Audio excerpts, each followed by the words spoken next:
નમસ્કાર સર્વે ભાઈ બહેનો. આજે જૂન 17, 2025 આપણો રેગ્યુલર સ્વાધ્યાય session Tuesday we will begin.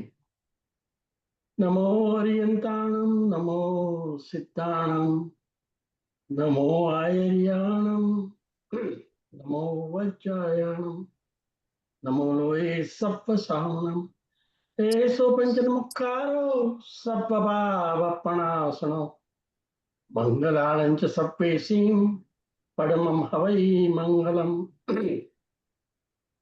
Mangalam ભગવાન વીરો, મંગલમ ગૌતમ પ્રભુ, મંગલમ સ્થૂલિભદ્રાદ્ય જૈન ધર્મોસ્તુ મંગલમ. અંગૂઠે અમૃત વસે લબ્ધિ તણાબંડા, શ્રી ગુરુ ગૌતમ સમર્યે મનવાંછિત ફળદાતાર. જ્ઞાનામ તિમિરાંધાનામ જ્ઞાનાંજનશલાકયા નેત્રમ ઉન્મિલિતમ येन તસ્મૈ શ્રી ગુરુવે નમઃ. સર્વે સાધ્વી ભાઈ બહેનોને નમસ્કાર. આજે આપણે વાત કરવાની છે પરમાત્માની ભક્તિ વિવિધ પ્રકારે થાય છે. એમાં ખાસ કરીને રોજ થતી જિનાલયની પ્રક્રિયા આરાધના એની વાત કરવાની છે. મનુષ્યનું જીવન ત્રણ મુખ્ય અંગો ઉપર ચાલે છે. એમાં નંબર 1 દેહ. જીવનની બધી જ પ્રવૃત્તિ દેહ દ્વારા થાય છે અને દેહના ત્રણ અંગો છે: મન, વચન, કાય. દેહને ચલાવનાર જો મુખ્ય પ્રેરક બળ હોય તો એ શ્વાસોશ્વાસ. શ્વાસોશ્વાસ વગર દેહની કોઈ પણ અસ્તિત્વ ન રહે અને પ્રક્રિયા પણ ન રહે. દેહની પાછળ શ્વાસોશ્વાસ, તો શ્વાસોશ્વાસને પણ ચાલક બળની જરૂર હોય છે અને એ ચાલક બળ છે ચિત્ત. ચિત્ત સાથે સંકળાયેલો ઉપયોગ, અને ઉપયોગ જેનો ભાગ છે એ ચેતન તત્વ આત્મા. દેહની પાછળ શ્વાસોશ્વાસ, શ્વાસોશ્વાસની પાછળ ચેતના, જ્ઞાનાત્મક આત્મા. જેવી રીતે છે એવી જ રીતે જૈન શાસન એ દેહની સ્થાને છે. પરમ કૃપાળુ પરમાત્મા કેવળ જ્ઞાનની પ્રાપ્તિ કર્યા પછી સકળ જીવરાશિ નું કલ્યાણ કરવા માટે આ ધર્મ તીર્થની સ્થાપના કરે છે, જેમાં કોન્સ્ટિટ્યુશન ઓફ ધ જૈનિઝમ આવી જાય છે અને એ જૈન શાસન તરીકે પ્રચલિત છે. અનંતકાળથી આ જૈન શાસન પ્રત્યેક ચોવીસીની અંદર ચાલતું આવ્યું છે. તીર્થંકર પરમાત્મા તીર્થની સ્થાપના રિવાઇટલાઇઝ કરે છે. આપણામાં એવો શબ્દ વપરાયો છે કે ભગવાન મહાવીરે જૈન ધર્મની સ્થાપના કરી નથી, પણ જે શાસન, જૈન શાસન, જે મોક્ષ માર્ગ એમના પહેલા પ્રવર્તતો હતો, ભગવાન મહાવીર પ્રભુના થયા પહેલાના તીર્થંકરોએ અને આ યુગના યુગાદિ દેવ શ્રી ઋષભદેવ ભગવંતે જે તીર્થની સ્થાપના કરી છે એ તીર્થ જ પછી થયેલા તીર્થંકર પરમાત્માઓએ કેવળ જ્ઞાન પામી એને રીએક્ટિવેટ કર્યું હોય એ કહેવું વધારે ઉચિત છે. એને કારણે શું થયું છે કે જૈન શાસન એટલે કોન્સ્ટિટ્યુશન, જે ઋષભદેવ ભગવંતે નક્કી કરી સ્થાપ્યું, એ જ શાસન અને એ જ કોન્સ્ટિટ્યુશન લેશ માત્ર ફેરફાર કર્યા વગર પછીના તીર્થંકર પરમાત્માઓએ પણ એ જ રીતે શાસનનો પ્રવાહ, એમની વાણીનો પ્રવાહ અને વ્રત, નિયમ અથવા કોડ ઓફ કન્ડક્ટ જેને કહેવાય, એ પણ પ્રવાહ એ જ રીતે ચાલતો આવ્યો છે. એમાં લેશ માત્ર ફેરફાર કર્યો નથી, સિવાય કે તે કાળના દ્રવ્ય, ક્ષેત્ર, કાળ અને ભાવ પ્રમાણે જે ફેરફાર કરવો પડે એટલો જ ફેરફાર છે. બાકી કોન્સ્ટિટ્યુશન ઓફ ધ જૈનિઝમ એ અનાદિનું છે, કારણ કે અનાદિથી અવસરપીણી અને ઉત્સરપીણી કાળની અંદર તીર્થંકરો થયેલા છે. એ તમામ તીર્થંકરોનું કેવળ જ્ઞાન સરખું જ હોય છે. કોઈ પણ તીર્થંકરનું કેવળ જ્ઞાન બીજા અન્ય તીર્થંકરોના કેવળ જ્ઞાનથી લેશ માત્ર ફરક હોતો નથી. એનો એક જ એક્ઝામ્પલ નમસ્કાર મહામંત્ર અનાદિકાળથી હતો, છે અને હશે.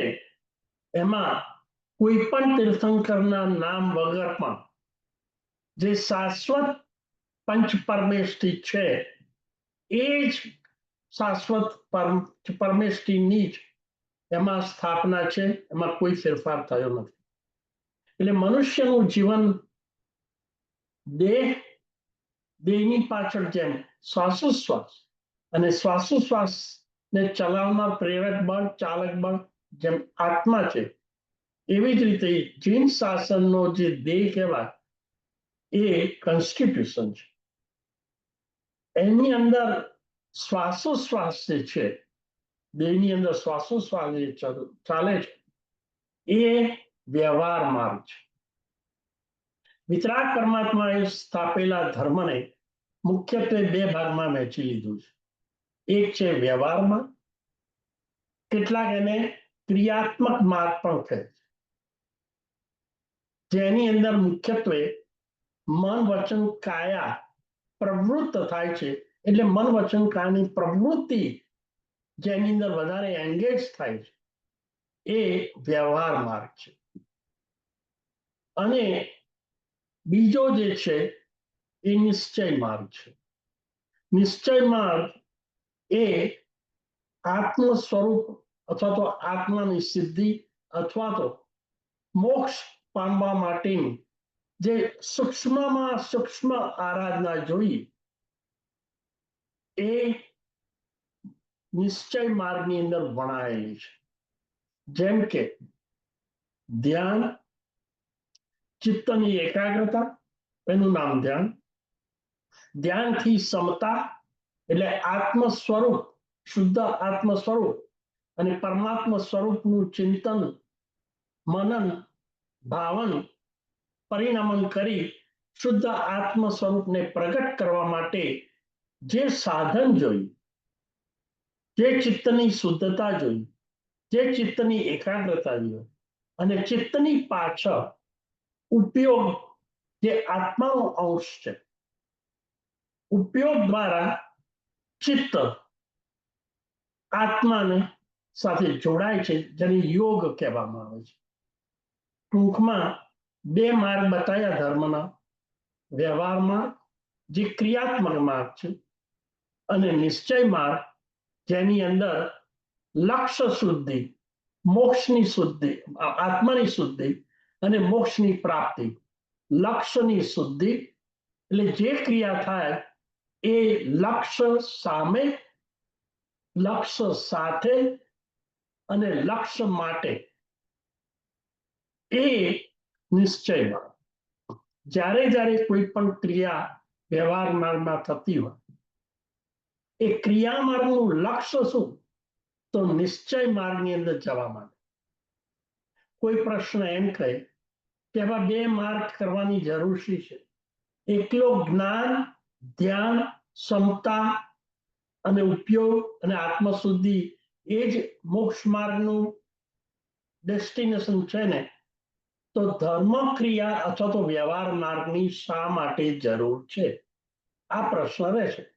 અને એટલે કેટલાક ધ્યાન અવસ્થા અને ધ્યાનાત્મક ક્રિયા પ્રવૃત્તિને વધારે એમ્ફેસિસ આપે છે અને ક્રિયા માર્ગને બહુ જ ગૌણ અથવા તો એનો છેદ કરે છે. એમને આપણે એમ કહેવું જોઈએ કે યુગો ને યુગોથી અનંત ઉત્સર્પિણી અને અવસર્પિણીમાં જે 24 છે એ બધા તીર્થંકરોએ પોતાના તીર્થ મોક્ષ માર્ગને આત્માની શુદ્ધિ માટે જ આ ક્રિયા માર્ગને પણ જ્યાં સુધી ચિત્તની શુદ્ધિના લેવલ સુધી જીવ પહોંચે નહીં ત્યાં સુધી ક્રિયા માર્ગ વ્યવહાર માર્ગ બતાવ્યો છે. ક્રિયા વગર નિશ્ચય માર્ગમાં પહોંચાતું નથી. કોઈ એમ કે મારે ક્રિયા કરવી નથી, મને તો સિદ્ધિ જ મળી જાય એવો જ માર્ગ અપનાવ્યો છે. એને આપણે એમ કહીએ કે તારે જ્ઞાન માર્ગ, ધ્યાન માર્ગ, ઉપયોગ માર્ગ અને સમતા માર્ગ અને શુદ્ધિ માર્ગ સુધી પહોંચવું તો છે, પરંતુ પર્વતની ટોચ ઉપર શું છે એ જાણવા માટે પર્વત ઉપર આરોહણ કરવાની આવશ્યકતા હોય છે. જ્યાં સુધી પર્વત ઉપર ચડવાનો પુરુષાર્થ ન થાય ત્યાં સુધી પર્વતની ટોચ ઉપર પહોંચી ના શકાય અને ત્યાં આગળ શું સ્વરૂપ છે એ જાણી શકાય નહીં. કોઈ વ્યક્તિ એમ કે મારે તરવાની કળા, સ્વિમિંગ ની સ્કિલ મારે શીખવી છે, તો પહેલા તો કામ એને એમ કરવું જોઈએ કે પાણીમાં ડૂબકી લઈ હાથ પગના હલનચલન અને શ્વાસોશ્વાસ રોકવાની ક્રિયા કરવી પડે. એ એવો ન્યાય લે કે મારે પાણીમાં પડવું નથી પણ મારે તરવા શીખવું છે, તો આ શક્ય છે નહીં. એને પહેલા પાણીમાં પડવું જ પડે. ઇન્સ્ટ્રક્ટરની સૂચના પ્રમાણે હાથ પગ હલાવવા જ પડે. શ્વાસોશ્વાસ પણ ક્યાં આગળ રોકી રાખવા અને ક્યાં આગળ છૂટા કરવા વગેરે વગેરે ક્રિયા પણ કરવી જ પડે. આ બાબતથી સમજાય છે કે ક્રિયા માર્ગ એટલે કે વ્યવહાર માર્ગ અને નિશ્ચય માર્ગ એ બંને એકબીજાના સપ્લિમેન્ટ છે, એકબીજાના સબસ્ટિટ્યુટ છે જ નહીં. બે પગે ચાલી શકાય સરસ રીતે, બે હાથે જ વ્યવસ્થિત રીતે કાર્ય કરી શકાય કે વસ્તુ હોલ્ડ કરી શકાય કે સ્ટીયરિંગ વ્હીલ કારનું ચલાવી શકાય સેફલી, અથવા વસ્તુ કે વ્યક્તિનું સ્પષ્ટ ચિત્ર બે આંખ ઊભા હોય તો જ જોઈ શકાય. જેમ જોવા માટે બે આંખની જરૂર, ચાલવા માટે બે પગની જરૂર અને સ્ટીયરિંગ વ્હીલ સેફલી ચલાવવા માટે બે હાથની જરૂર પડે છે, એવી રીતે મોક્ષની પ્રાપ્તિ માટે, આત્માની શુદ્ધિ માટે બંને વ્યવહાર માર્ગ અને નિશ્ચય માર્ગની જરૂરત છે. જો વ્યવહાર માર્ગનો કાઢી નાખીએ તો જીન શાસનનો છેદ થઈ જાય અને જો નિશ્ચય માર્ગ કાઢી નાખીએ તો પછી વ્યવહાર માર્ગની જરૂરત શું છે? કોઈ પણ કાર્ય આપણા જીવનની અંદર એટલા માટે જ કરીએ છીએ કે આપણે કંઈક સિદ્ધિ મેળવવી છે, કંઈક આપણે ફળ મેળવવું છે, આપણું કંઈક લક્ષ્ય છે. 5-6 વર્ષના ઉંમરથી આપણે પ્રાથમિક school, middle school, high school, college અને પોસ્ટ ગ્રેજ્યુએશન કરીએ છીએ. એ બધો પુરુષાર્થ કરીએ છીએ ખરા, પણ ડિગ્રી મેળવી, સ્કિલ મેળવી, વ્યવસાય કે જોબ કરી જો આર્થિક સંપદા પ્રાપ્ત કરવાનું લક્ષ્ય ન હોય તો આ 10-15 વર્ષ જે રિસોર્સિસ, ટાઈમ, શક્તિ, સમય, સંયોગો શા માટે આટલી ચર્ચાઓ પરથી નક્કી થાય છે કે મોક્ષની પ્રાપ્તિ કરવા માટે બંને વ્યવહારમાં જે ગ્રોસ છે અને નિશ્ચય માર્ગ જે કદાચ દેખાતો નથી, કારણ કે ક્રિયા આપણે જોઈ શકીએ છીએ પણ ધ્યાનની અંદર વ્યક્તિ શું કરે છે, એનું ચિત્ત, મન ક્યાં છે, એનો ઉપયોગ ક્યાં છે એ આપણે જોઈ શકતા નથી, પરંતુ બહુ જરૂરી છે. આત્મા બહુ સૂક્ષ્મ છે, અરૂપી છે. આત્માને કોઈ ઇન્દ્રિય દ્વારા આપણે પકડી શકતા નથી, પણ મન કે ચિત્ત દ્વારા કે ઉપયોગ દ્વારા આપણે આત્માને પકડી શકીએ છીએ. ટૂંકમાં આત્મા માટે આત્માથી આત્માનો જ ઉપયોગ આત્મામાં જવા માટે ઉપયોગી બને છે. ફરીથી આત્મશુદ્ધિ માટે આપણે આત્મા સુધી પહોંચવું જ પડશે, અને એટલું સૂક્ષ્મ છે, કેવળ જ્ઞાની સિવાય કોઈ જોઈ ન શકે. સૂક્ષ્મ વસ્તુને પકડવા માટે અતિ સૂક્ષ્મ એવી વસ્તુ જોઈએ. પગની અંદર કણી પેસી ગઈ હોય, દુખાવો થતો હોય, કાઢવી હોય તો સૂક્ષ્મ 2 મિલીમીટર કે 1 મિલીમીટર કણી એ કઈ હથોડાથી કે સાણસાથી ન નીકળે. એના માટે સૂક્ષ્મ ફોર્સેપ્સ કે ચીપીઓ જ જોઈએ, અને એ પણ લોખંડનો જ જોઈએ, એનાથી નીકળી શકે. એમ આત્મ સ્વરૂપ, આત્માની શુદ્ધિ, આત્માના ગુણોને પ્રગટ કરવા હોય કેવળ જ્ઞાન આદિ, તો એ એટલા સૂક્ષ્મ છે, એટલા અરૂપી છે કે જેને સુધી પહોંચવા માટે અને એને લાગેલા કર્મો પણ સૂક્ષ્મ છે. આજ સુધી કોઈએ કર્મો જોયા નથી સિવાય કેવળ જ્ઞાન. તો એ સૂક્ષ્મ કર્મો જ્યાં જ્યાં પડ્યા છે આત્મ પ્રદેશો પર, અતિ સૂક્ષ્મ છે. એના માટે સૂક્ષ્મ ભાવ અગત્યનો પોઈન્ટ આવે છે. સૂક્ષ્મ ભાવ જોઈશે, અને એ સૂક્ષ્મ ભાવ દ્વારા આપણે એની પાછળ રહેલો જે ઉપયોગ છે એ ઉપયોગને, એની ડિરેક્શન બાહ્ય દુનિયામાંથી, લોક જગતમાંથી, ઇન્દ્રિયોના વિષયોમાંથી, મન વચન કાયા એ યોગમાંથી આ ઉપયોગનું અંદર તરફ, આત્મા તરફ, આત્મ સ્વરૂપ તરફ લઈ જવાનું છે. અને જેવું ચિત્ત ના ભાવો અંદર તરફ ગયા, એની પાછળ ઉપયોગ છે. ભાવો પેદા થાયની ફેક્ટરી છે ભાવમાં. ભાવમાં પણ અતિ સૂક્ષ્મમાં છે, અને ભાવમનની સામે પાછળ ઉપયોગ દોડે છે. જો ભાવ બાહ્ય તરફ છે, જેને બહિરાત્મા કહેવાય છે, એ બાહ્ય તરફ જતા ભાવો, જેને કષાયો પણ કહેવામાં આવે છે, આ કષાયો ઉપયોગને બહાર મન વચન કાયા તરફ, ઇન્દ્રિયોના વિષયો તરફ ખેંચે છે. ઉપયોગને, એ જ ઉપયોગને ઇન્દ્રિયોના વિષયો અને દ્રવ્ય મનના વિકલ્પો થી ઉચકી જે ભાવની અંદર ઉત્પન્ન થતા વિકારોનું કારણ છે. ઇન્દ્રિયોના વિષયો તરફનું લક્ષ્ય, વાસના, ઈચ્છા, મૂર્છા, તૃષ્ણા, મમતા, આસક્તિ, આ બધું જે વિષયો તરફ લઈ જનાર ઉપયોગ છે, એ ઉપયોગને ત્યાંથી ઉચકી સૂક્ષ્મમાં સૂક્ષ્મ એવા આત્મ સ્વરૂપ તરફ જવા માટે આ ઉપયોગને અથવા ચિત્તને અને ચિત્તના જે ભાવો છે એને અંદર તરફ લઈ જવા પડશે. એના માટે આપણે જે ક્રિયા કે વ્યવહાર માર્ગ કયો, એ વ્યવહાર માર્ગને પ્રારંભની અંદર અશુભમાંથી શુભમાં લઈ જવાનો છે.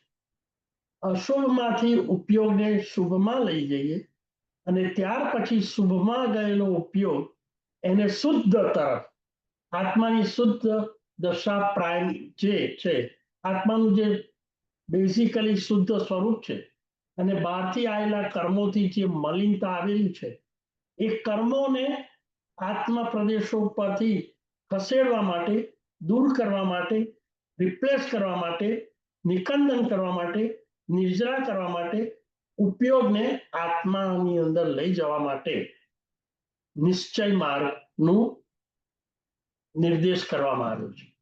હવે આપણે ક્રિયા માર્ગનો ફોકસ કરીએ તો ક્રિયાની અંદર આચાર એટલે ક્રિયા.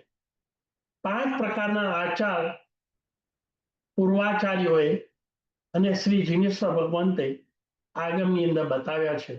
એમાં જ્ઞાનાચાર, જે જ્ઞાનને લગતી ઉપાસના, દર્શનાચાર, જિનાલય, પ્રતિમા, જીન મંદિર, પ્રતિમાની અંજન સલાખા, પ્રતિષ્ઠા, જિનાલય બંધાવવું, પ્રતિમાઓ ભરાવી, પ્રતિમાઓ ભરાવ્યા પછી પ્રતિષ્ઠા પછી એની પૂજન કરવું, ભક્તિ કરવી, દર્શન કરવા, અભિષેક કરવા અને રોજ ને રોજ જે અષ્ટ પ્રકારે પૂજા કરીએ અથવા લઘુ સ્નાત્ર ભણાવીએ અથવા પૂજન કરીએ, તીર્થયાત્રા કરીએ, પ્રભુજીને આગી કરીએ વગેરે વગેરે જે જિનાલયની અંદર પ્રભુની સમક્ષ, પ્રભુજીની પ્રતિમા સમક્ષ મન વચન કાયાના યોગોને જોડી જે આરાધના થાય છે એ દર્શનાચાર છે. એટલે પહેલું જ્ઞાનાચાર, જ્ઞાનની આરાધના. બીજું દર્શનાચાર, જીન આગમ, જીન પ્રતિમા અને જિનાલયની આરાધના. ત્યાર પછી ચારિત્રચારની અંદર સામાયિક, પૌષદ અને દેશાવકાશી વગેરે જે આરાધના થાય છે એ ચારિત્રચારની આરાધના છે. ચોથું છે તપાચાર, જેને ચારિત્રચારમાં જ વણી લેવામાં આવ્યું છે. છતાં એકાસનું, બેઆસનું, ઉપવાસ, આયંબિલ, નૌકાશી, આ બધા તપ અને અભ્યંતર તપ, આ બધા પણ તપાચારની અંદર વણી લીધા છે. અને જ્ઞાનાચાર કરો, દર્શનાચારની પ્રવૃત્તિ કરો, ચારિત્રાચારની પ્રવૃત્તિ કરો કે તપ કરો, ચારેયની અંદર આત્મશક્તિ એટલે વીર્ય તો જોઈએ જોઈએ ને જોઈએ. એટલે વીર્યાચાર જે છે એ ચારેય પ્રકારના આચારની અંદર વણેલું છે. હવે દર્શનાચારની અંદર મુખ્યત્વે પ્રધાનતા પ્રભુજીની પ્રતિમાના દર્શન, વંદન અને અષ્ટ પ્રકારની પૂજા જે આપણે રોજ કરીએ છીએ. અને એ અષ્ટ પ્રકારની પૂજાની અંદર પહેલી જ પૂજા જળ પૂજા અથવા તો પરમાત્માની પ્રતિમા ઉપર અભિષેક કરાય છે. પરમાત્માની અભિષેકની પૂજા ઘણી મહત્વની છે, ઉચ્ચ પ્રકારની છે. અને એટલે રોજ થતી એ અષ્ટપ્રકારની પૂજામાં અખૂટ અને અખૂટ એ પુણ્યની કમાણી આપનાર આ અભિષેક છે. અભિષેક રોજ થતા હોય તો એક વખત કરીએ છીએ, પણ આ અભિષેક કરવા માટે જુદા જુદા સમયે જુદી જુદી રીતે પણ કરવામાં આવે છે. 18 અભિષેક પણ કરવામાં આવે છે, જેની મુખ્યતા જે પ્રભુજીને આપણે પધરાવ્યા હોય, અજાણતા કે જાણતા એનો અવિવેક થઈ ગયો હોય, વિરાધના થઈ ગઈ હોય, આશાતના થઈ ગઈ હોય, એનું શુદ્ધિકરણ કરી મલિનતાને દૂર કરી જે કોઈ કર્મો લાગ્યા હોય એને દૂર થાય અને આત્માનું શુદ્ધિકરણ થાય એવા પ્રયોજન સાથે 18 અભિષેક કરવામાં આવે છે. 27 અભિષેક સંતિકરણની એક એક ગાથાને વિવિધ ગાથાઓ સાથે સાથે 27 વખત અભિષેક કરવામાં આવે છે. આ ઉપરાંત 108 કરવાનું અભિષેક કરવાનું પણ શાસ્ત્રમાં વિધાન છે. આ રીતે અભિષેક પૂજા એ આઠે પૂજાની અંદર પ્રારંભની અંદર કરવામાં આવે છે. હવે અભિષેક શા માટે? પરમાત્માનો જન્મ થાય પછી એ જન્મ અવસર ઉજવવા માટે ખુદ સૌધર્મ ઇન્દ્ર પોતે જેનું આસન ડોલાય અને પરમાત્માનો જન્મ થયો છે એ જાણી તરત જ વિના વિલંબે અંતરના ઉત્સાહથી, ઉદ્ભાવથી અને પરમાત્માનો જન્મ થયો એના અતિ ઉલ્લાસ અને આનંદથી પરમાત્માને મેરુ શિખર ઉપર પાંડુકવનની અંદર આવેલી શિલા ઉપર સ્થાપન કરે છે.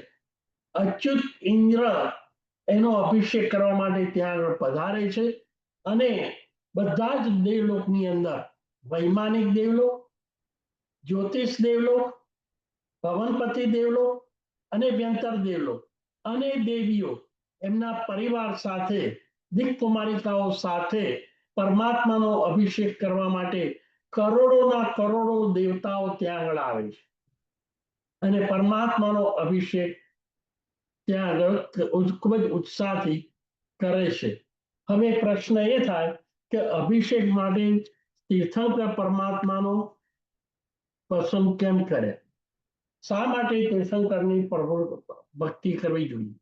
આખરે પરમાત્માની ભક્તિનું પ્રયોજન પરમાત્માને કરેલા ઉપકાર સામે આપણે સમર્પણનો ભાવ કરીએ છીએ અને એના કારણો એ છે કે આ તીર્થ જે મોક્ષ માર્ગ છે, આ જગતને મોક્ષ માર્ગ બતાવનાર જો કોઈ હોય તો એ શ્રી તીર્થંકર પરમાત્મા જ છે. પરમાત્મા જિનેશ્વર ભગવાન હોય નહીં તો મોક્ષ માર્ગ પ્રવર્તતો નથી. મોક્ષ માર્ગ જ ના હોય તો એમાં કોઈ આચાર કરવાનો પ્રશ્ન ઉભો નથી થતો. મોક્ષ માર્ગ નથી તો આચાર નથી, એટલે જીન શાસન પણ નથી, તો કોઈ પણ આત્મા મોક્ષે જઈ શકે નહીં. એટલે મોટામાં મોટો જો ઉપકાર તીર્થંકર પરમાત્માનો હોય તો આ મોક્ષ માર્ગનું પ્રવર્તન છે. ત્યાર પછી મોક્ષ માર્ગ પ્રવર્તન થયા પછી એની વિદ્યમાન જ્યારે પરમાત્મા હાજર ન હોય ત્યારે પણ આ મોક્ષ માર્ગને નું વહન કરનાર એ મોક્ષ માર્ગનો આરાધના કરી જે સંસાર છોડી સાધુ પદ, ઉપાધ્યાય પદ અને આચાર્ય પદ બિરાજમાન છે, એ પણ આ મોક્ષ માર્ગને ચાલુ રાખે છે અને વહન કરે છે અને આ મોક્ષ માર્ગના સહારે એના આલંબને અનંત અનંત આત્માઓ મોક્ષનું બીજ છે સમ્યક દર્શન, એ સમ્યક દર્શન પણ પ્રાપ્ત કરે છે. ગયા સેશનમાં આપણે જોયેલું કે તીર્થંકર પરમાત્માની હાજરીમાં જે આત્માઓ સમ્યક દર્શન પામે છે એની સંખ્યા કરતા પરમાત્માની ગેરહાજરીમાં આ એમને સ્થાપેલા શાસનનો સહારો આલંબન લઈ અસંખ્ય આત્માઓ સમ્યક દર્શન પામે છે અને કાળાંતરે મોક્ષે જાય છે. એટલે તીર્થંકરોની ગેરહાજરીમાં પણ મોક્ષે જવા માટેનું જે બોધિપીઠ છે એ પણ ભવ્ય આત્માઓ અનંત કાળ સુધી પામે છે, જ્યાં સુધી એ મોક્ષ ન પામે ત્યાં સુધી. ત્યાર પછી મોક્ષ માર્ગ જવા માટેની જે શાસન એટલે દ્વાદશાંગી જે આગમ છે એ આગમનું પ્રદાન તીર્થંકર પરમાત્માના મુખેથી નીકળેલી જે આ વાણી છે એમાંથી આગમ મળે છે. વંદિતા સૂત્રની અંદર એક બહુ સરસ વાક્ય આવે છે, ચિરંજીવ પાવપણાસની ભવસય સહસ્ર મહણીએ 24 જીન વીણી ગયા કહાય બોલંત મેદી. આ આગમવાણી કેવી છે? 24 તીર્થંકરો પરમાત્મા કેવળ જ્ઞાન પામી સમવસ્ત્ર સમક્ષ જે દેશના આપે છે, 24 જીન કહાય બોલંતો મેદા. આ સાંભળવાથી, આગમવાણીનું શ્રવણ કરવાથી, એનું મનન કરવાથી, એનું ચિંતન કરવાથી પણ શું મળે છે? ચિરંજીવ પાવપણાસનું લાંબા સમય એકત્રિત કરેલા, સંગ્રહિત કરેલા કર્મો, ચિરંજીવ પાપો અને પાપો, ચિરંજીવ પાવપણાસની ભવ સયસ સહસ્મન. ભવ સય અને સહસ, સય એટલે 100, સહસ એટલે 1000, 100 ને 1000 ગુણો 1,00,000 ભવ સુધી સંચિત કરેલા પાપોનો નાશ કોણ કરાવે છે? આ જિનેશ્વર ભગવાનના મુખમાંથી નીકળેલી વાણી. હવે જિનેશ્વર ભગવાન ન હોય તો આ વાણી આપણને ક્યારે મળે? આ જિનેશ્વર ભગવાનનો અનંત અનંત ઉપકાર છે. બીજું, આજે પણ તીર્થંકર હાજર નહીં હોવા છતાં અને તીર્થંકર પરમાત્મા છેલ્લા ભટુ મહાવીર સ્વામીને 2500 કે 2600 વર્ષ થયા છતાં પણ આજે પણ કંઈક અંશે આ જગત ઉપર, આ ધરતી ઉપર હજી ધર્મ ટક્યો છે. કંઈક સમાજ હજી વ્યવસ્થિત છે, હજી પરમાત્માનું નૌકાર મંત્રનું વિવિધ રીતે આ પંચાચાર છે એનું આચાર, એનું કોડ ઓફ કન્ડક્ટ હજી ચાલુ રહ્યું છે, એક સેના પર આધારિત છે. જો આ તીર્થ સ્થાપ્યું ન હોય તો આ ધર્મ જે આપણા સુધી પહોંચ્યો છે એ પહોંચ્યો ન, તો પછી આપણે મોક્ષ માર્ગ માટે ક્યાં આગળ જા?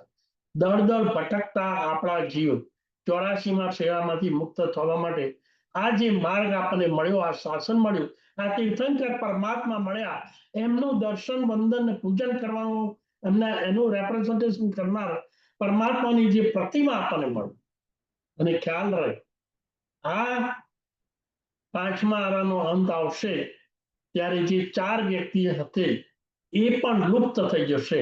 દુપ્પસુરી નામના જે સાધુ ભગવાન આચાર્ય, ફાલ્ગુની નામના સાધુ અને નાગશ્રી નામની શ્રાવિકા, આ 4 તત્વો જો અંત આવશે 5મા આરાનો, એટલે 5મો આરો પૂરો થશે અને આ ધર્મ માર્ગ પણ લુપ્ત થઈ જશે અને ભયંકર કોટીનો અધર્મ, નાસ્તિક અને સમાજની અંદર એટલો બધો દુઃખ, દરિદ્રતા, અતિવૃષ્ટિ, અનાવૃષ્ટિ, ભૂકંપ, ફ્લડ, ફાયર, એટલો દુષ્કરમાં દુષ્કર એવો 6ઠ્ઠો આરો બેસશે અને એનું જે સ્વરૂપ તાંડવ જે છે એ નરક જેવું રહેશે. એટલે આપણને આ ધર્મ મળ્યો છે એ માટે આપણે જિનેશ્વર ભગવાનના અત્યંત અત્યંત ઉપકારી છે.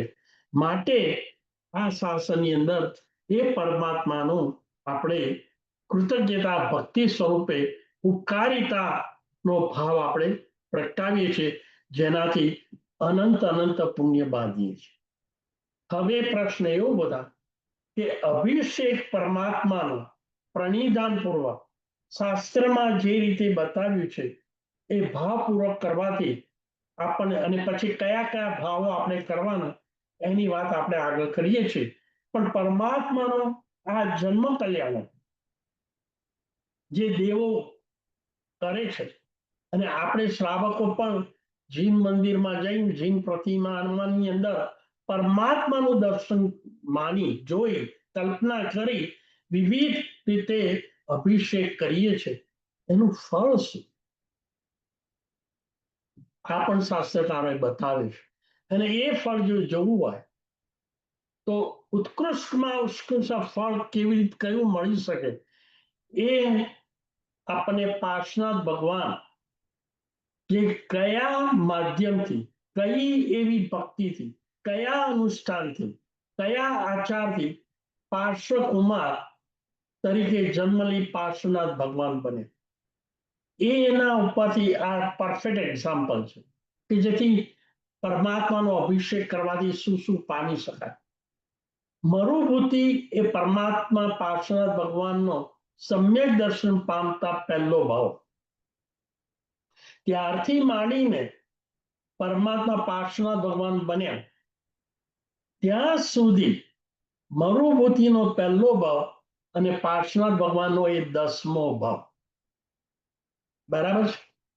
હવે મરુભૂતિ જ્યારે સમ્યક દર્શન પામ્યા એ કોના શાસનમાં પામે? વિમલનાથ ભગવાન. આ 24ના વિમલનાથ, 13મા વિમલનાથ ભગવાનના શાસન વખતે મરુભૂતિ પાર્શ્વનાથ ભગવાનનો જીવ સમ્યક દર્શન પામે અને ત્યારથી માંડીને પાર્શ્વનાથ ભગવાન બન્યા, એટલે કે 23મા તીર્થંકર. વચ્ચે વિમલનાથ ભગવાનથી માંડીને 22મા ભગવાન સુધી 10 તીર્થંકરો થયા. બરાબર છે. ફરીથી વિમલનાથ ભગવાનના શાસનમાં મરુભૂતિ સમ્યક દર્શન પામ્યા અને 10 ભાવ પૂરા કરી 23મા પાર્શ્વનાથ ભગવાન બન્યા. વચ્ચે 10 તીર્થંકર થયા. જ્યારે જ્યારે આ મરુભૂતિનો જીવ દેવલોકમાં ગયો, 10 ભાવમાંથી 1 ભાવ એમને હાથીમાં કરે, બાકીના 9 ભાવમાંથી અડધા મનુષ્ય ભાવ અને કેટલાક દેવ ભાવમાં. અને દેવલોકમાં જ્યારે જ્યારે ગયા ત્યારે એમને શું કર્યું? જેવા દેવલોકમાં એમનો જન્મ થયો, તરત જ પોતે અભિજ્ઞાથી જાણ્યું કે હું ક્યાં છું, અને તરત જ એમને જ્યાં જ્યાં પરમાત્માના વચ્ચે થયેલા 10 તીર્થંકરોના કલ્યાણકો થયા, એ કલ્યાણકોનો ઉત્સવ, એમનો અભિષેક કરવા માટે આ મરુભૂમિ નજીક તરત ત્યાં દોડી ગયા. ખૂબ જ ભક્તિભાવથી એમને આ બધા 10 તીર્થંકરોની કલ્યાણકોની ઉજવણી કરી, અભિષેક પૂજા દ્વારા. હવે 10 તીર્થંકરો થયા. એ 10 તીર્થંકરોના દરેકના 5 કલ્યાણકો, એટલે 50 કલ્યાણકો, બરાબર છે. વચ્ચે થયેલા 10 તીર્થંકરના દરેકના 5 કલ્યાણક, એટલે 50 કલ્યાણકની એમને ઉજવણી કરી. પણ 5 ભરત છે અને 5 ઐરવત છે.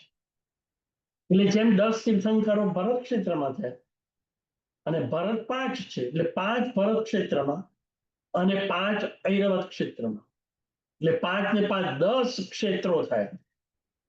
એટલે કે 10 તીર્થંકરો દરેકના 5 કલ્યાણકો, એટલે 50 કલ્યાણકો, અને દરેક ક્ષેત્રમાં 50 કલ્યાણકો, અને 10 ક્ષેત્ર એટલે 50 ને 10 ગુણીએ એટલે 500 કલ્યાણક થયા. પાર્શ્વનાથ ભગવાનના જીવ મરુભૂતિથી માંડીને જ્યારે જ્યારે દેવલોકમાં થયા, ત્યારે એમને કઈ આરાધના કરી?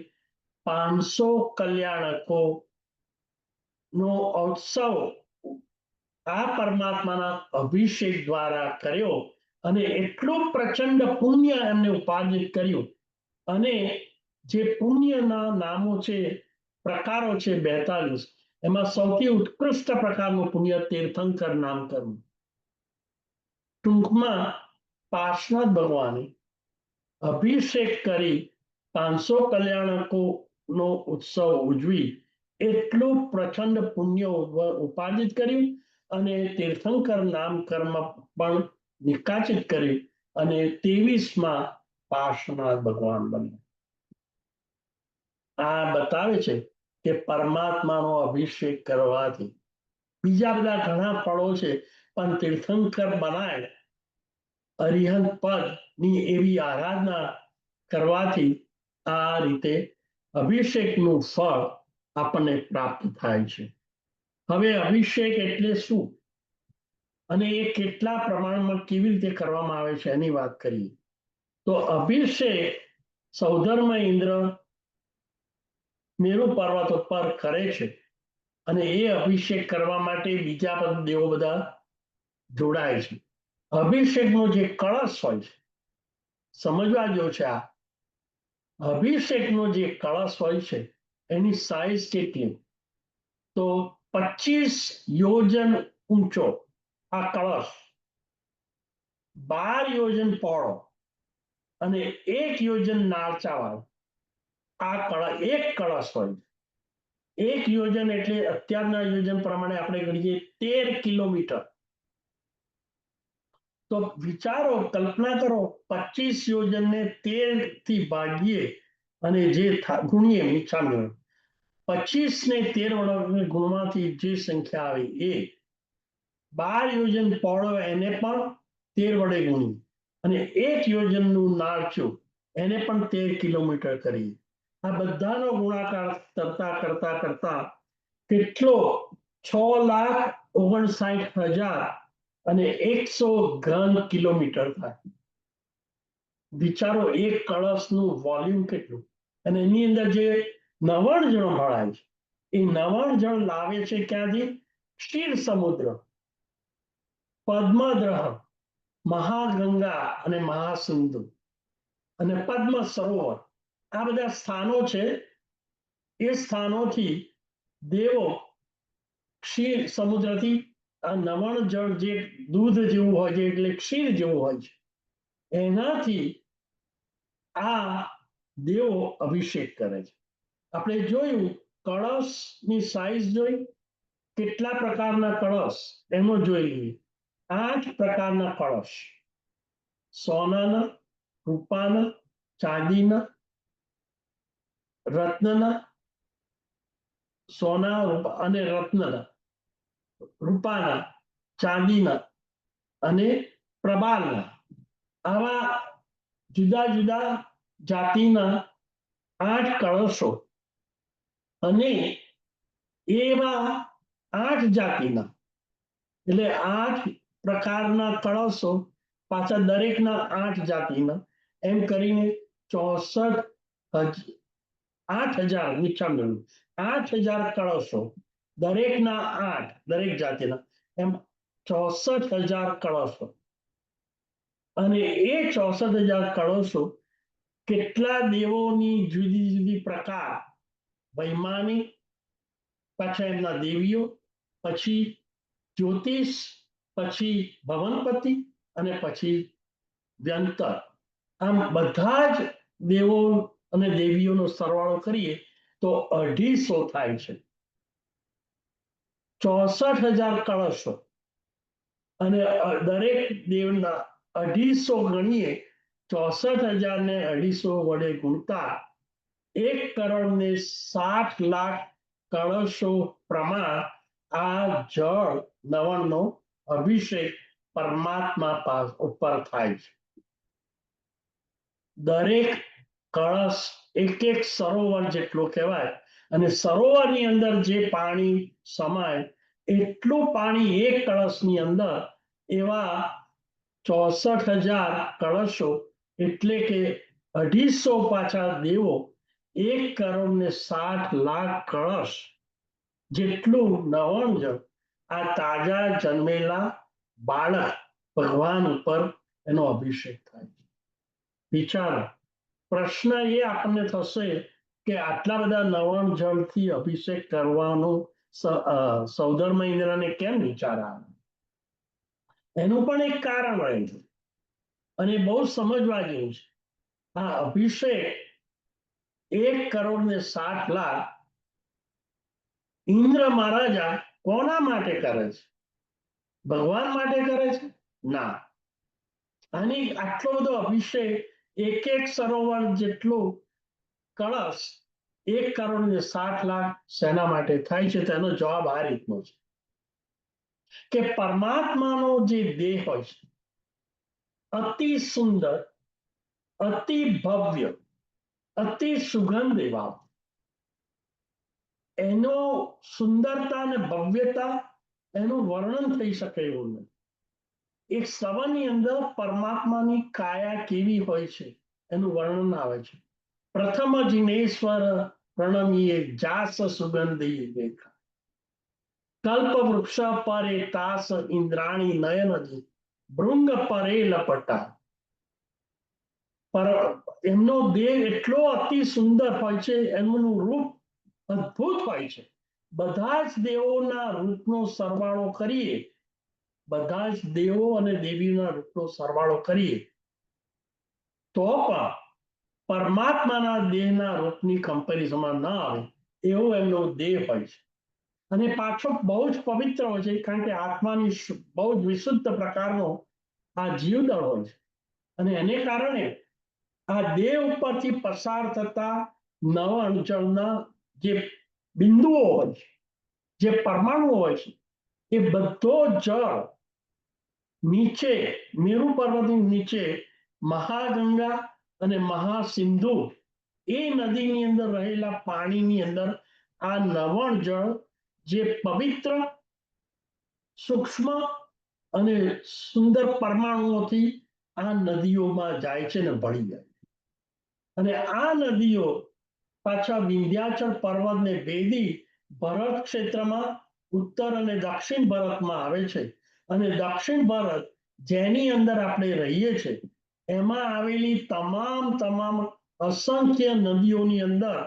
પરમાત્માના દેહ પરથી પસાર થયેલા નવણ જળના પ્રત્યેક બિંદુઓમાં રહેલી પવિત્રતા અને શુદ્ધતા પાવનકારિતા અને પરમાત્માની શક્તિ એમાં ભળે છે અને આ પરમાત્માની શક્તિથી ભળેલું જળ નદીઓ આ ભરત ક્ષેત્ર એટલે દક્ષિણ ભારતની ધરતીને પહોંચે છે અને એમાં એવો ગુણ હોય છે કે ધરતીની અંદર અનાજ પકવવાની જે શક્તિ છે જે ખાતર હોય ધરતીની નીચે જેમાંથી અનાજ પાકે, એ અનાજ પરિપક્વ થવાની શક્તિ એ પરમાત્માના દેહ પરથી પસાર થયેલા નવાણ જળના બિંદુઓમાં રહેલી શક્તિને કારણે આ ધરતી ઉપર ખેતરમાં અનાજ પાકે છે. એ અનાજ આપણે બજારમાંથી લઈએ છીએ અને આપણે જે આહાર બને છે એ આપણને પ્રાપ્ત થાય છે. કલ્પના કરો કે જો સૌધર્મ ઇન્દ્ર આટલા નવાણ જળથી અભિષેક ન કરે અને નદીઓની અંદર આ પરમાત્માના દેવ પરથી પસાર થયેલા બિંદુઓ ભળે નહીં, તો આ ધરતીની અંદર ખેતરની અંદર અનાજ પકાવવાની અને વિવિધ પ્રકારની વનસ્પતિઓ પકાવવાની શક્તિ આવે નહીં. તો અનાજ કે વનસ્પતિ કે શાકભાજી મળે નહીં, તો આપણી પ્લેટની અંદર આહાર આવે નહીં, તો આપણે સતત ભૂખ્યા રહેવું પડે. એટલે આપણી ભૂખ સંતોષાય છે અને એના માટે ઉપલબ્ધ થાય છે અનાજ, શાકભાજી વગેરે વગેરે. એ ઇનડિરેક્ટલી તમે જુઓ તો આ પરમાત્માનો જ ઉપકાર છે. જીવન ટકે છે એ પરમાત્માનો ઉપકાર છે. અને આ અસર પાણી ધરતીમાં ખેતીમાં અનાજ પકાવવાની શક્તિ લગભગ 21,000 સુધી ચાલુ રહેશે. આ આરો પૂરો થશે એટલે જમીનની અંદર કોઈ પણ આપેલા જે પાણી છે નદીઓનું એ સુકાઈ જશે, અનાજ પાકશે નહીં અને લોકો ભૂખે ટળવશે. હવે કારણ સમજાય છે ને કે પરમાત્માનો આ જન્મ કલ્યાણકમાં આ રીતે સૌધર્મેન્દ્ર અને 1,60,00,000 કળશો વાળું જળ કેમ વાપરે છે કે જેથી આ ધરતીમાં એકની અંદર 21,000 વર્ષ સુધી એમાં અનાજ પરિપક્વ થાય એવી શક્તિ જળવાઈ રહે. આ એનો આન્સર. ત્યાર પછી આપણે વાત કરીએ જ્યારે જ્યારે અભિષેક કરવામાં આવે છે એ પહેલા આપણે આપણી કાયા અને દેહનું સ્નાન કરીએ છીએ, જેને બાહ્ય સ્નાન કહેવાય. શા માટે ભાઈ બાહ્ય સ્નાન કરવાની જરૂર પડી? કારણ કે શરીરની શુદ્ધિ હોય તો તાજગી આવે, પ્રફુલ્લતા આવે, એક પ્રકારની પ્રસન્નતા જળવાય અને ચિત્ત પણ સ્વસ્થ બને. ચિત્તની સ્વસ્થતા હોય તો ચિત્ત આરાધનામાં જ્યારે આપણે અભિષેક કરતા હોઈએ છીએ ત્યારે ચિત્ત પરમાત્માના સ્વરૂપની અંદર, પરમાત્માના ગુણોની અંદર, પરમાત્માના ઉપકાર ઉપર એકાગ્રતા રહે, જેને પ્રણિધાન કહેવામાં આવે છે. કોઈ પણ આરાધના આપણે જ્યારે કરતા હોય ત્યારે મન, વચન અને કાયાની એકાગ્રતા હોવી જોઈએ. કાયાની એકાગ્રતા એટલા માટે રહે કે કાયાની શુદ્ધિ હોય. અને મન ક્યારે એકાગ્રતા રહે, ચિત્ત ક્યારે એકાગ્ર બને?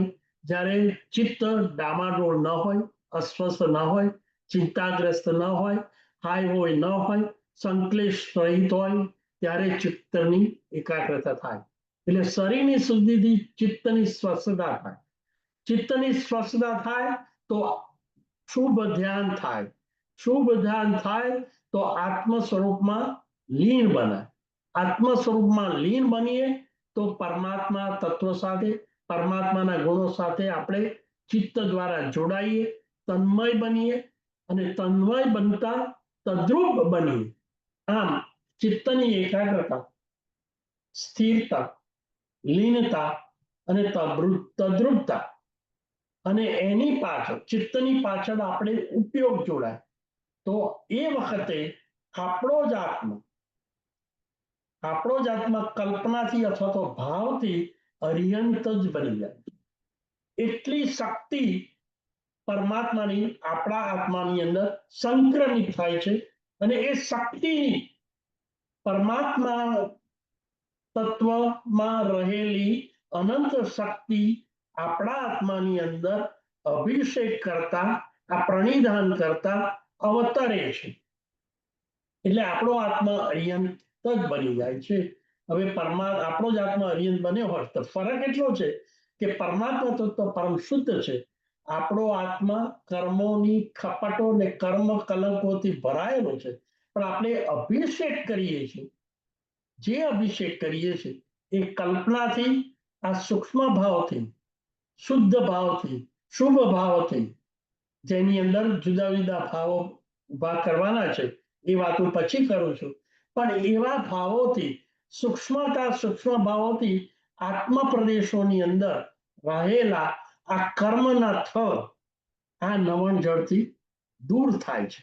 રાગ દ્વેષની ચિકાસ પીગળી જાય છે અને અનંતકાળથી લાગેલા કર્મો છૂટા પડે છે, એની નિર્જરા થાય છે, આપણો જ આત્મા શુદ્ધ બને છે. આ રીતે જો તમે કલ્પના કરો અને આખી અભિષેકની પ્રક્રિયાને જો સૂક્ષ્મતાથી વિચારો, તો આપણે જે અભિષેક કરીએ છીએ એ પ્રતિમાનો નથી કરતા. પ્રતિમાની અંદર રહેલા ભગવાન કે જીનેશ્વર ભગવાન કે પરમ શુદ્ધ સ્વરૂપનો આપણે આલંબન લઈએ છીએ, પણ હકીકતમાં તો એની પાછળ, પ્રતિમાની પાછળ ભગવાન, પ્રતિમા, અને ભગવાનની પાછળ આપણો જ મલિન આત્મા, એનો ભાવથી આપણે અભિષેક કરીએ છીએ. આપણા જ આત્માનું શુદ્ધિકરણ થાય છે.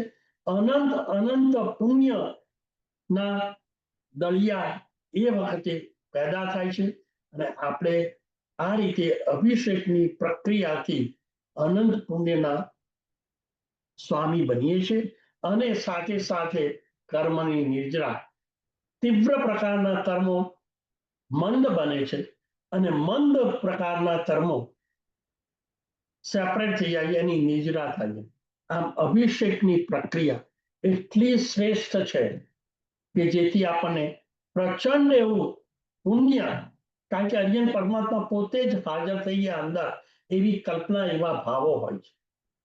હવે આના માટે આવા અભિષેક કરીને કોણે શું ફાયદો કર્યો એની પણ આપણે વાત કરી લઈએ છીએ. એક જંગલની અંદર એક ભીલ અને એની પત્ની, જેને ભીલડી કહેવાય, જંગલની અંદર રહેતા હતા. ભીલનું કામ જંગલમાં રહેવાનું અને પક્ષીઓનું પોતાના ધનુષથી શિકાર કરવાનું અને એનાથી આહાર કરવાનું, એ સિવાય ભીલને કોઈ કાર્ય હતું નહીં.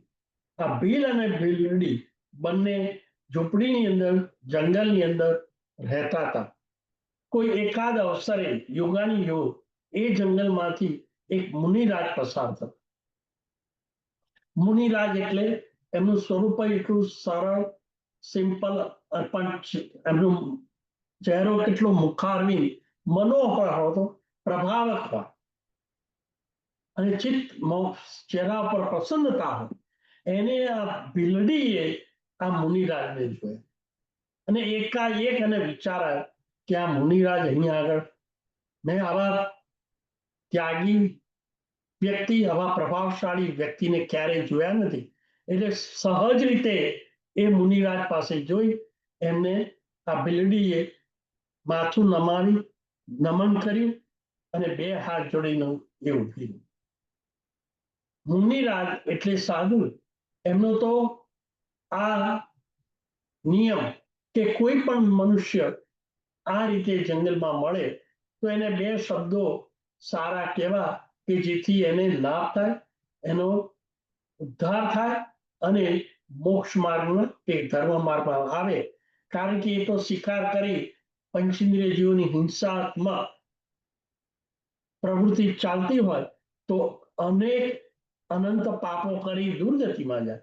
એટલે મુનિરાજ એટલે કોણ? સહાય કરે એ સાધુ, જેના અણુને અણુમાં બધા જીવોની દયા ભણાઈ ગઈ હોય.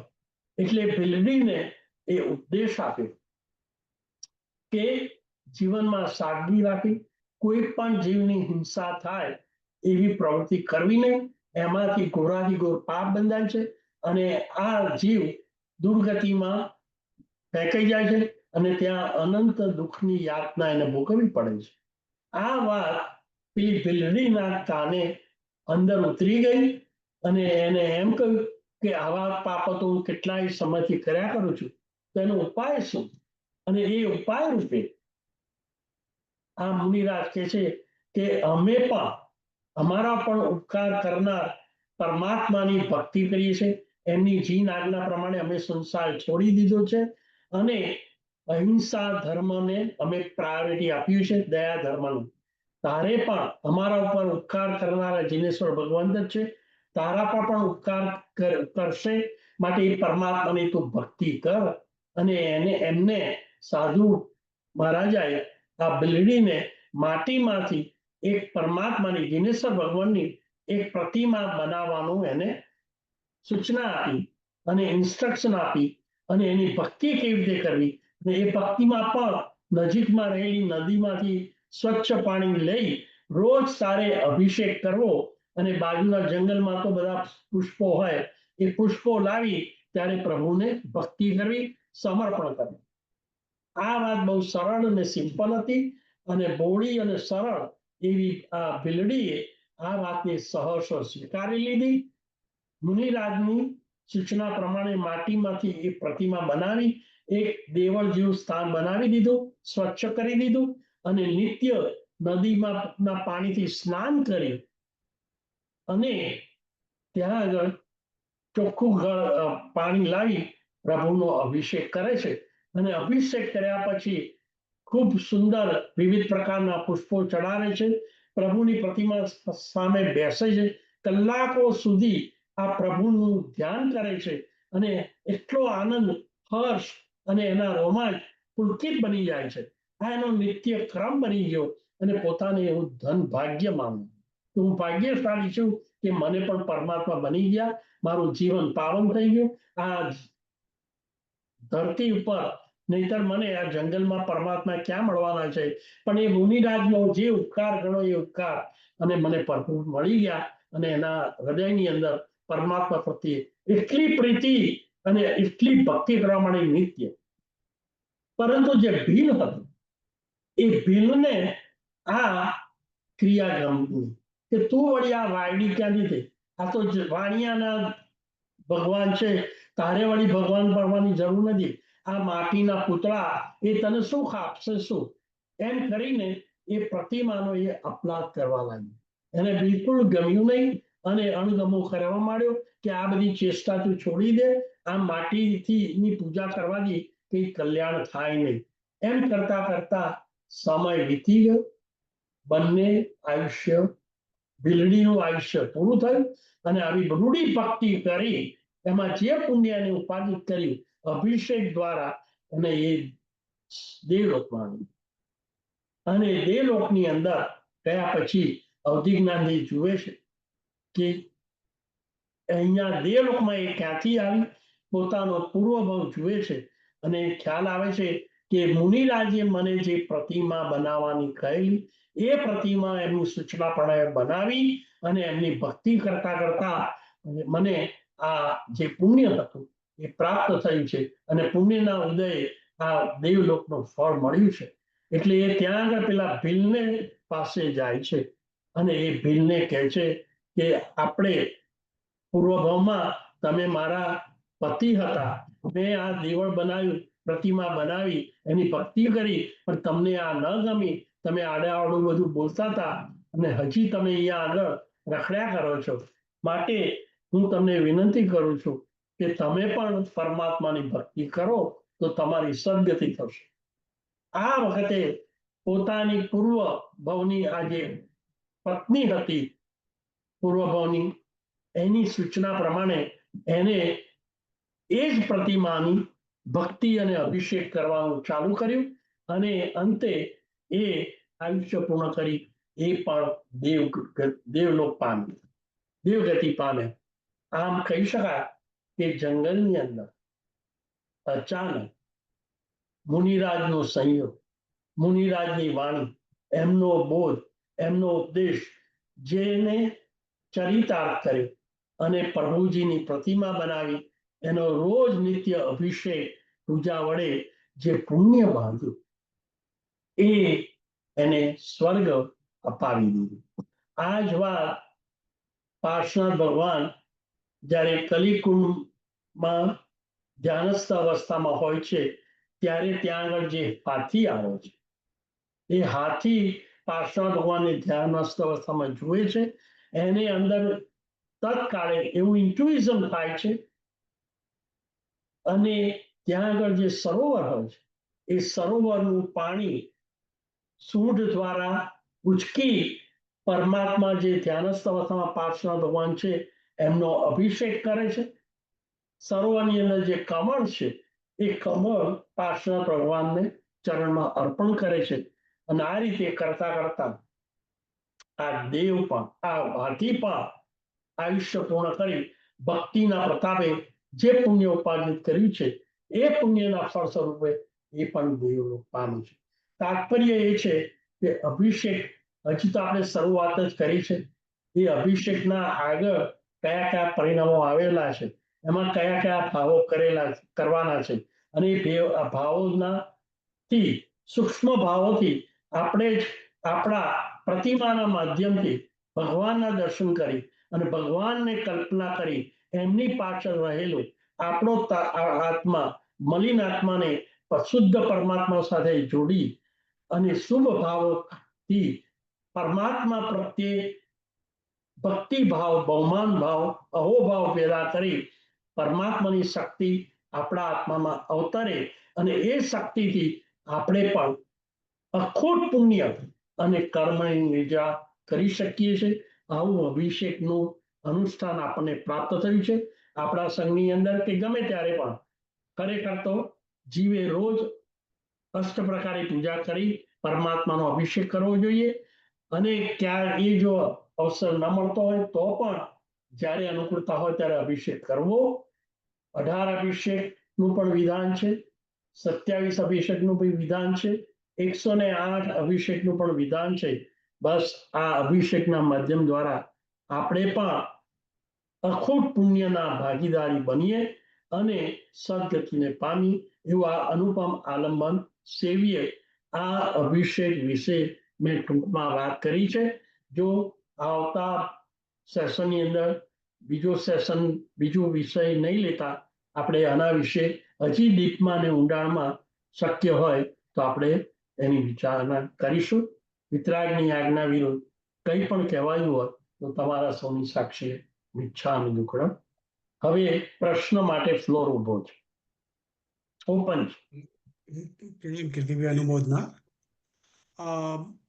જેને પણ પ્રશ્ન હોય એ પોતે અનમ્યુટ કરી અને ક્વેશ્ચન કરી શકે છે, કાં તો પછી ચેટમાં ટાઈપ કરી શકે છે and I can read that out.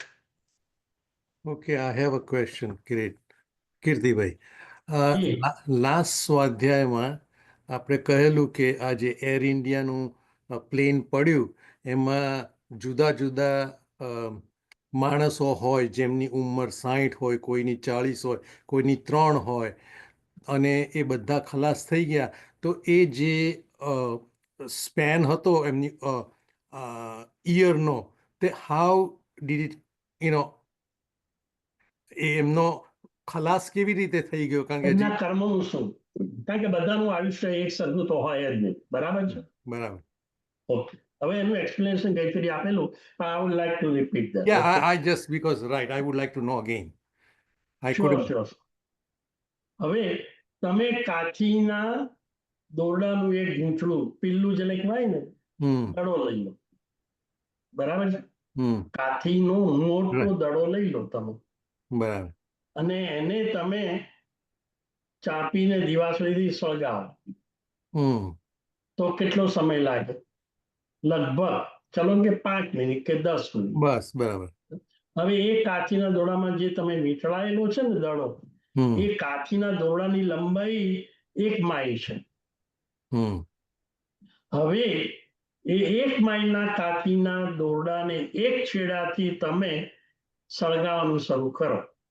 1 mile એટલે 5660 ફૂટ થાય. બરાબર. હવે 1 ફૂટ કાચીના દોરડાને સળગતા માની લો કે 5 મિનિટ થાય છે કે 1 મિનિટ થાય છે, કારણ કે જાડું દોરડું છે. તો 5000 થી ઉપર ફૂટવાળા લંબાઈના કાઠીના આ દોરડાને સળગીને પૂરો થતા કેટલો સમય લાગશે? ઘણો બધો લાંબો સમય લાગે. રાઈટ, બરાબર. બરાબર. હમ પણ તમે પીલું કર્યું તો થોડી જ મિનિટ જ લાગી, કરેક્ટ? હમ હવે કાથીના દોરડું કે પીલું કે દડો, એમાં જેટલું મટીરિયલ છે એ મટીરિયલમાં તો કોઈ ચેન્જ થયો નથી. બરાબર સેમ મટીરિયલ તો એનું એ જ રહેલું છે. હમ માત્ર ફરક એટલું જે 1 માઇલ પથરાયેલું જે કાથીનું દોરડું હતું એને તમે 1 જ ફૂટની અંદર પલ્લું બનાવી દીધું અને સળગાવ્યું તો 1 ફૂટ સળગતા ધારો કે 10 મિનિટ થાય. બરાબર જ્યારે પેલું બાજુ તો 5000 ફૂટ બધા 5000 તો મિનિટ થાય કે ના થાય. રાઈટ થાય બરાબર છે હવે એનોલોજી મેં વાપરી. કેટલીક વખત શું બને છે, કોઈ પણ 7 કારણો હોય એમાંથી એક કારણ અકસ્માત.